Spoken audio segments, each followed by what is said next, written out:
Tell the truth, friends. Have you fallen trapped to allowing your feelings, emotions, and beliefs about your own capacity get in the way of you growing your business?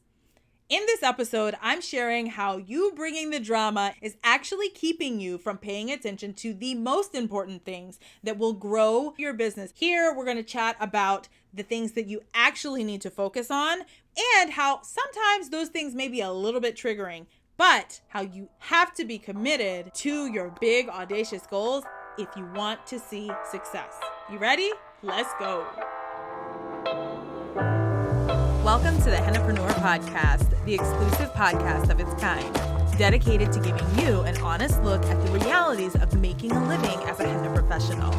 I'm your host, Chelsea Stevenson, a tea-loving, shoe-collecting mother of three in constant search for the most poppin' pair of earrings and the perfect shade of red lipstick. I'm also a professional henna artist and business strategist who went from barely being able to piece together a fluid design to being the owner of the most celebrated henna boutique in my city. I'm on a mission to help henna professionals to harness their skills and grow vibrant, profitable businesses that they absolutely love. If you want to make more money with your art, you are definitely in the right place. Let's get to it. Hey, Hennapreneurs. Welcome to another episode of the Hennapreneur podcast. Today, I am at your throats with a little bit of tough love, but it comes from a place of truly wanting to see you be successful.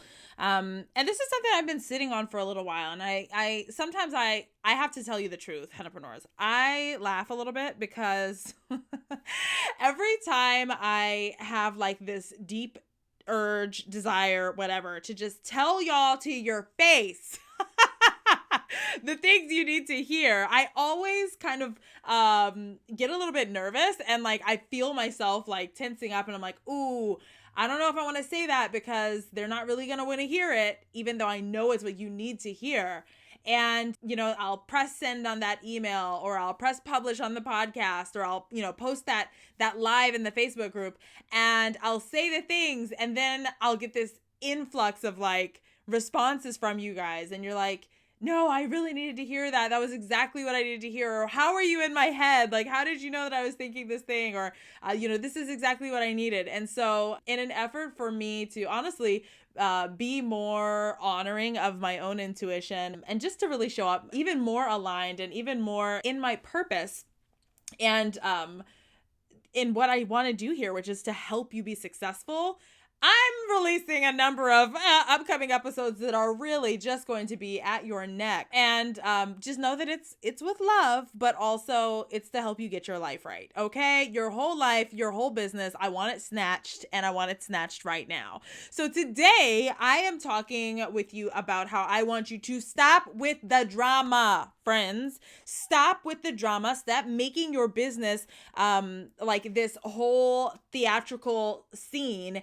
Understand that your business is about numbers. That's it. There doesn't have to be drama around whether or not you're successful. There doesn't have to be drama around whether or not you can do the things. There doesn't have to be drama around whether you can, see X number of clients or make X number of bookings or generate X number of revenue. It doesn't have to be a whole like show. It really doesn't. And I'm honestly kind of reaching a limit where I'm like, y'all, you are getting in your own way. So let's talk about all that drama, because let's be real. All of that drama most frequently comes down to limiting beliefs that you have around what you are able to do and how you are able to do it.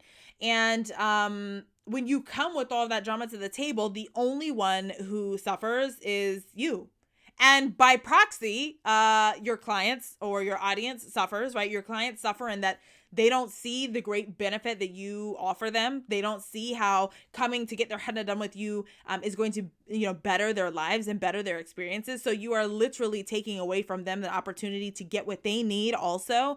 And then, of course, on the opposite side, it's your family, your legacy. This thing that you're wanting to build also suffers because you're not stepping into your purpose and you're not stepping into your power and you're not stepping into your ability and really owning the fact that what you want is to have this, to have this thriving henna practice. And so All of that drama, all of those limiting beliefs, they are getting in your own way, and they're only coming from you. And like, that's a really hard pill to swallow, but friends, it's just what it is. So what do these limiting beliefs look like? Oftentimes when I, hear from my students, or when I hear from consulting clients, or even just, inside the Hennapreneur community and such, I'll kind of pick up on language that you guys use. I'll pick up on things that folks say that is consistent, and it's like, fam, you're making this about everyone else, and this is your stuff. This is your stuff. So like, one of the most common ones that comes up is like, I can't make money because whatever. So like, I can't make money with my art because nobody buys henna. I can't make money because, I've got kids at home. I can't make money with my art because I'm not good enough. Right? I can't make money because I don't have enough time. I can't make money because there's no one that's going to pay the rates that I want. Henna is never going to provide enough revenue because that's something that people only do at festivals. Henna is never going to be able to provide me with enough revenue because that's something that people only do for weddings, and I don't want to do bridal work. I want to work in this thing instead. There's constantly excuses, and I'm really just calling those what they are. Like, there are constant excuses that come to the forefront, and I'm like, friends, you're in your own way. I can't make money because, I've got my full-time job that I'm working too. I can't go all in on my business because, I'm supporting my partner. Oh, this is one that comes up a lot. I'm supporting my partner as they're reaching their goals. Hello. I'm supporting my partner as they're, doing the things to reach their goals. And I'm just going to keep mine on the back burner until someday, one day, whatever. And I don't know about y'all, but I've never seen a calendar with someday, one day on it. Just saying. Like, all of these beliefs come up. And oftentimes the I can't do this because is followed by a reason that is honestly very poor. It's very poor. And it's something that if you were to hear a friend say that reason, if you were to hear a friend give that reason, you'd probably look at them sideways too, because you want what's best for them, and you can see them just kind of like throwing up things in the way. Oh, no. And oftentimes that comes down to fear. And most often, it comes down to fear around whether or not you'll be successful and whether or not you're good enough. So what I see typically in coaching is it comes to one of two things. I'm not good enough for this, and it's like this weird, like, self-sabotage, like, I don't value my art, I don't value my skills, a lot of like worthiness issues that are there. And oftentimes that ties back to like past traumas, past stories, past histories that we've experienced. And please understand, like, as I'm sharing this is not like this is a y'all's problem. No, this is something that comes up for me as well. This is something that as a human experience, right? We're fashioned by the occurrences that we experience in our life, right? And so every time we encounter something, or any time that we have a hardship, or every experience that we have speaks to and informs the way that we perceive ourselves and the world around us. And so this is not me at all saying, this is just an excuse and it comes from nowhere, and like, just because you've got this excuse, like, that makes you a horrible person. No, absolutely not. All of us have our reasons for feeling this way. All of us have our reasons for feeling unworthy of success. All of us have our reasons for feeling like we can't make it or we won't make it. And also, all of us have to make the cognitive decision that we're going to go for it anyway. The only way that we can rewrite those beliefs is by taking action that's going to allow for us to see a different result. And when you see that different result, then and only then do you solidify this new belief, right? You're rewriting your belief systems. You solidify this new belief that, yes, I am capable, and yes, I can do the things. But that doesn't just come out of thin air. That comes from taking action, right?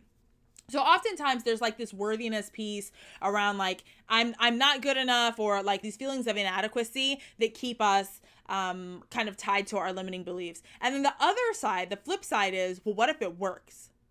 What if it works? What happens if I get out there and I do the thing and it actually, it's successful, right? I launch my henna business, or I go all in on my henna business, and then clients start coming, and then I have like this responsibility, and then I start making a certain amount of money, and then I have this different perception of myself and of my business, and others have a different perception of me too. What does that say about me? What does that mean about me? What does that mean about my business and where I stand in the marketplace and in my community and like, you know, in my family? How does this affect these roles? How does that affect and impact my identity?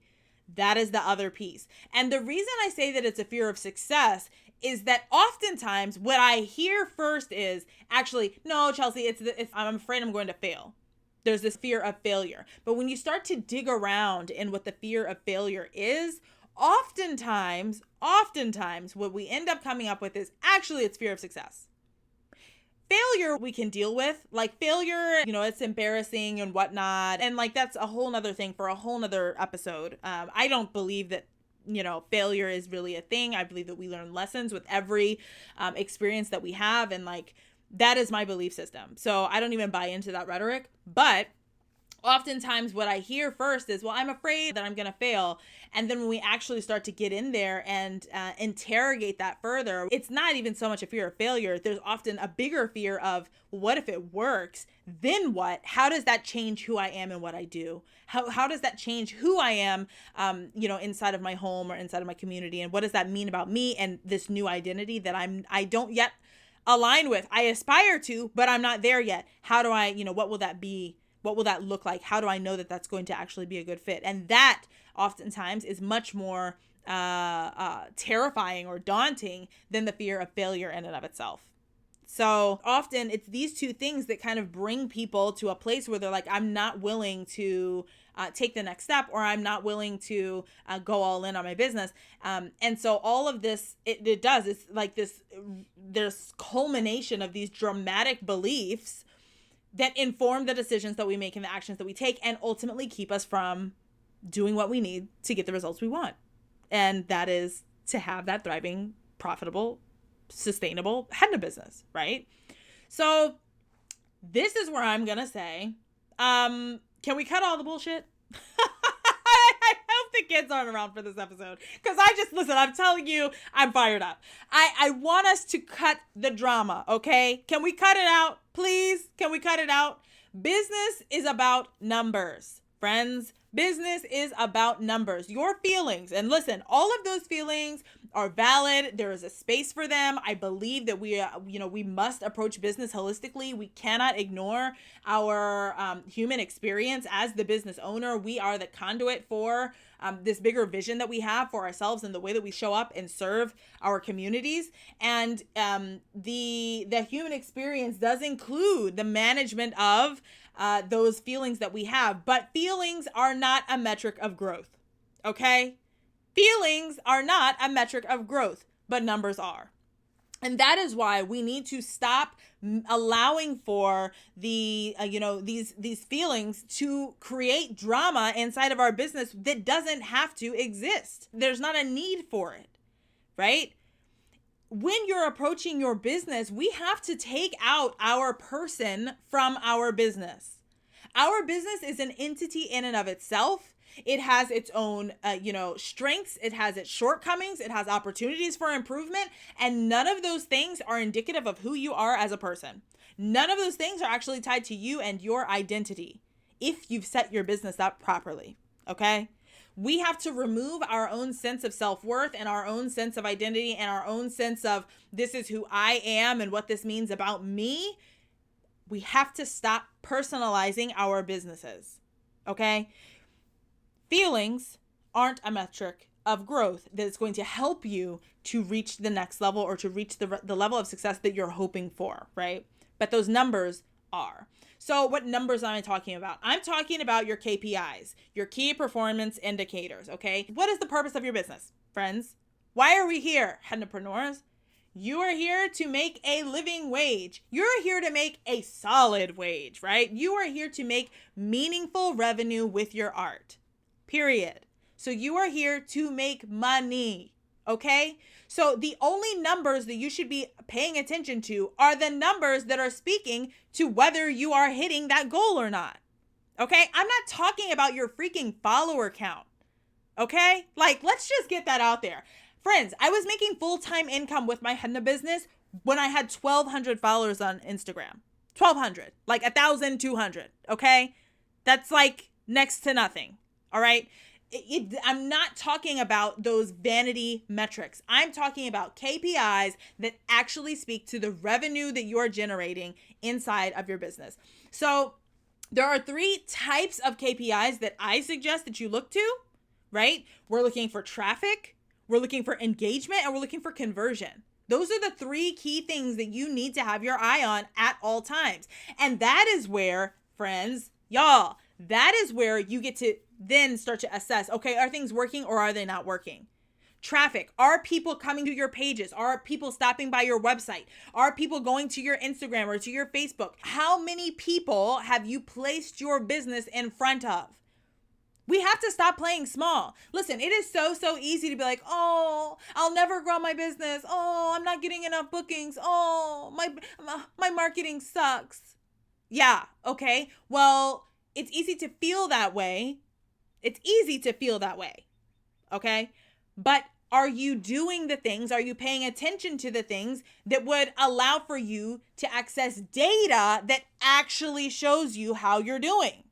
Or are you just wallowing in self-pity because you're your own worst critic? These are real questions that require real answers, friends, all right? So I want you to be, looking to your traffic. What does your traffic look like? How many people are being exposed to your business every week? Every month, every quarter. That is how you're going to know how your business is performing, right? This is one of your KPIs. So from traffic, those are the people who are exposed to your business. After that, we need to be looking at how they're engaging. Okay? Are they seeing your business, but they just don't care?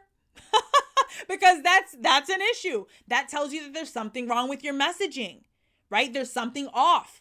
You're in front of the wrong people. Sure, you're getting the eyeballs, but they're not the right eyeballs. They're not qualified leads. So if there's a hiccup there, that tells you what you need to fix, right? So you'll look at your engagement. How are people engaging? Are they actually responding to your posts? Are they responding to your calls to action? Are they taking the time to engage you? Are they sharing? Are they sending your stuff to their friends? Are they filling out the form to get a quote from you? What is happening there? Are they raising their hand and saying, yes, I would love to, I want to come and visit you. I want to get my henna done with you. The only way that you're going to know that is if you are paying attention to your KPIs, right? And so that is going to be a very clear indicator of, are you reaching the right people? And then that final piece is the conversion, the actual sale, right? And of course, please understand there are different types of conversions that we can talk about, and that's something that we can talk about at another time. There are multiple types of conversions that you might be looking for.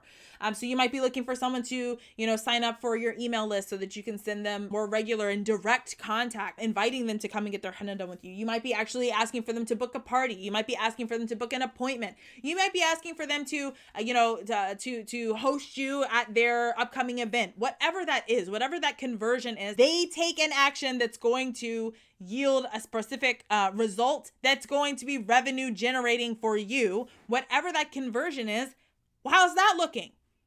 How's that looking? How many people are taking the action that you're asking for them to take? And this is, my friends, this is where, oh my gosh, Hennapreneurs, I just hope that you're hearing me so clearly right now, because this is where I say your feelings cannot be attached to these numbers.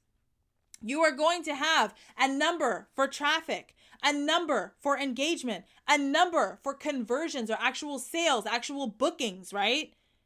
And those numbers at each level, they are going to drop off. They will drop off.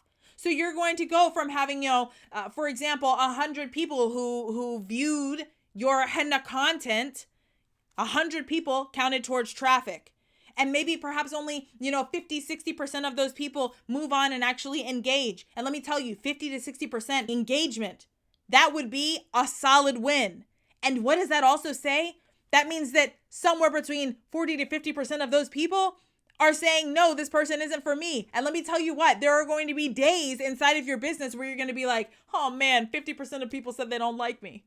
And you know what? You cannot allow your feelings to drive you to then play small, to then want to go hide out, to then say, oh, this isn't working. That's not how business works, Hennapreneurs.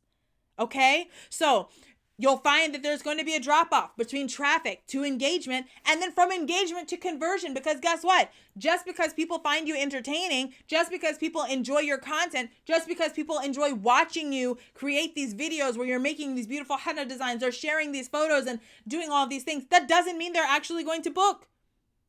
You have to be well aligned. You have to have the right offer in front of the right audience at the right time and with the right messaging. That is how you get your conversions. So if your conversions are at 2%, that's 2 out of the 100 people that you were in front of that week, then guess what? You're doing an okay job. But if you allow space for it, you will create all sorts of drama in your mind saying, oh, I'm not good enough. Only 2 people out of those 100 bought. Or I'm not good enough. Only 10 people out of that 100 bought. But let me tell you what, a 10% conversion rate is killer. Killer. We have to get away from the drama. We have to. We have to get away from the drama, and we have to stop just allowing our emotions to drive the direction that we're headed inside of our business. It's not how you are going to be successful. Hennapreneurs, I need you to stop treating your business like a hobby. And I want you to stop treating your business like it's your best friend. It's not. It is an entity that you are building to generate wealth for yourself and to build a legacy for yourself. And that machine that you're building requires care. Okay? On the days that you don't feel like it, it still requires care. On the days that you're tired, it still requires care. On the days when, that 98% of people who said no to you feels like a shot to the gut, guess what? Your business still needs you to show up. And your audience, the right people, those people who do want to book with you, they are waiting. And if you don't show up for them, guess what? They're going to miss out on the experience. And what a disservice to them. Stop treating your business like a hobby. You won't reach success if you're not willing to commit. You have to be committed to this. And I'm going to be really, really real here. As long as I've been doing what I've been doing, as long as I've been in the industry, both as a henna professional and as long as I've been consulting for other business owners, let me tell you what. There are so many of us out here acting like we want to have a business and we're choosing not to commit, because then we can say, if things don't work out, oh, it was just for fun. It was just, I wasn't really all in. So, and then it's easy for us to dust under the rug what feels like failure. But you know what? If that's you, if you find yourself in that place where you're like, I'm not willing to commit, I haven't committed yet because, or you find yourself in that place where you're like, oh, well, it's fine. Yeah, I posted those things on social, but I didn't get any bookings, but it's fine. Cause I wasn't really there for it. I just tossed something up. Come on. You are lying to yourself and yourself only. And the only one who's suffering from that is you and your bank account, period. Okay? We have to stop with this foolery. Do you want to have a business? Because if that's the case, then this is work and it deserves to be treated with respect and it deserves to be treated as the entity that it is. And if you mean business about your henna business, then you need to stop bringing the drama and start looking at your numbers. Okay? So, y'all don't see, I got all sorts of excited with this episode, and I hope that it's landing with you. And I really do hope that you heed what I'm saying, because the drama that we're bringing into this equation gets you nothing. And I want you to be focused on those things that are actually going to lead you to success, but they're only going to lead you to success if you pay attention to them and you course correct appropriately. And if you're not doing those things, then friends, you're going to be stuck. And I don't want to see you stuck anymore. So that's what I've got for you. Listen, you'll have to tell me, have you been guilty of putting your feelings all up in your business decisions? Have you been guilty of bringing all sorts of drama into your business? Have you been guilty of ignoring the numbers that matter instead? If so, it's okay, baby. I still love you. That's why I'm here to get your life in order. That's why I'm here to help you get snatched, okay? So pop over into the Hennapreneur community. We can chat a little bit about what this might look like for you. I would love to see you commit to getting away from some of these feelings, getting away from some of these limiting beliefs, and to get away from bringing drama into your business, right? I would love to see you commit. So if that's you, hop over into the Hennapreneur community and just drop a little post for me. Say, Chelsea, I'm committed to my business. Hashtag no more drama. Okay. If you'll share that, but make that post inside of the group, that would bring me so much joy. And I'll know to keep eyes on you, right? Me and Team Hennapreneur will keep eyes on you to help support you and push you and continue to encourage you as you're securing the bag, reaching those big, audacious goals that you have for yourself now and moving forward. All right. With this, I'm wrapping up. I will talk to you guys later. Bye. Hey friend, I just want to give you a quick thank you for tuning into this episode of the Hennapreneur podcast, and I hope that you're really enjoying connecting with me in this way. You can find links to all of the content shared today in the show notes located at hennapreneur.com/podcast. If you enjoyed the show and would like to stay in the loop with Hennapreneur, be sure to subscribe to the podcast too. You'll get access to all of the new episodes and to surprise bonus episodes as soon as they're released. I'd be so grateful to you if you take a moment to rate and leave a review on Apple Podcasts as well. This helps me to reach more artists like you who would love and benefit from the show. For more ways to connect and work with me or to join me inside of the Hennapreneur community, pop over to hennapreneur.com. I can't wait to support you as you chase your big, audacious goals, one henna design at a time.